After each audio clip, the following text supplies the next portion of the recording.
Sa pagsapit po ng ika-16 na taong matagumpay at makapangyarihang pamamahala sa Iglesia ni Cristo, kami po ay nagpupuri at nagpapasalamat ng marami sa ating Panginoong Diyos at sa ating Panginoong Hesukristo sa paglalagay ng pamamahala sa Kanyang bayan na tunay na mapagmahal, mapagmalasakit at mapagkalinga sa kapakanan ng Kanyang mga hinirang.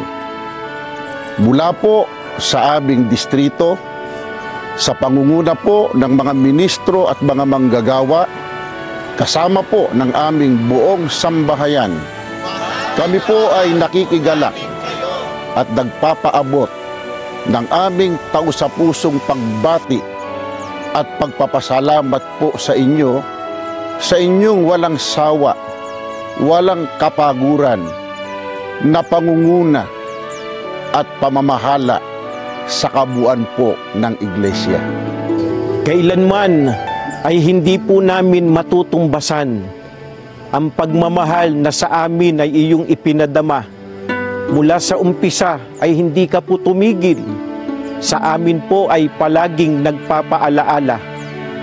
Pangako po namin sa inyo na lalo po naming paiigtingin ang gawaing pagpapalaganap sa aming distrito upang maraming mga tao pa ang magtamo ng kaligtasan. Kaya naman kami ay lubos na makikipagkaisa, susunod, pasasakop at magtatalaga. Tatandaan po at susundin namin ang lagi niyang ipinapaalaala sa amin na ang Iglesia ay aming pangangalagaan, patitibayin at pakamamahalin.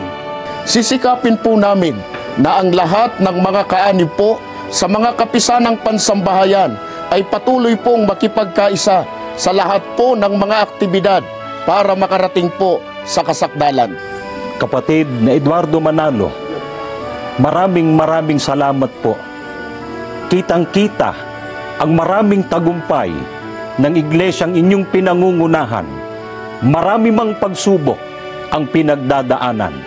Sa tulong ng Diyos, namamalagi ang iglesia sa pagtatagumpay nito sa kanyang kabuuan.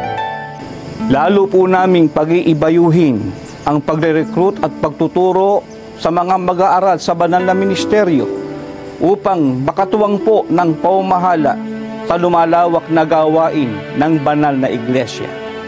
Kami po ay patuloy ninyong kaisa sa pag-akay sa mga kapatid, sa pagsinop sa mga gugulin ng iglesia, at sa pag-akay po sa kanila sa lalong masigla at nakalulugod na paglilingkod sa ating Panginoong Diyos. Kabi-kabilang pagtatagumpay ang nakamit ng iglesia, nakapagpapatayo ng mga gusaring sambahan at mihoras sa buong mundo. Hayag na hayag ang pagtulong ng Ama. Asahan po ninyo na amin pong aakayin ang lahat na may tungkulin sa aming distrito upang manatili po na kaisa, kadamdamin at kamalasakit po ninyo para sa kapakanan ng iglesia. Patuloy po ang pagtatatag ng mga karagdagang dako na mapagsasagawaan ng pagsamba sa ating Panginoon Diyos. Sa amin pong pinakamamahal na tagapamahalang pangkalahatan, kapatid na Eduardo B. Manalo, kami po sa aming distrito, sa pangunguna po ng mga ministro at mga manggagawa, kasama po ng aming sambahayan, ay nakikigalak at malugod na bumabati sa inyo ng maligayang ika-16 na taong ng matagumpay na pamamahala sa Iglesia ni Cristo. Purihin ang Panginoong Diyos at ang Panginoong Hesukristo.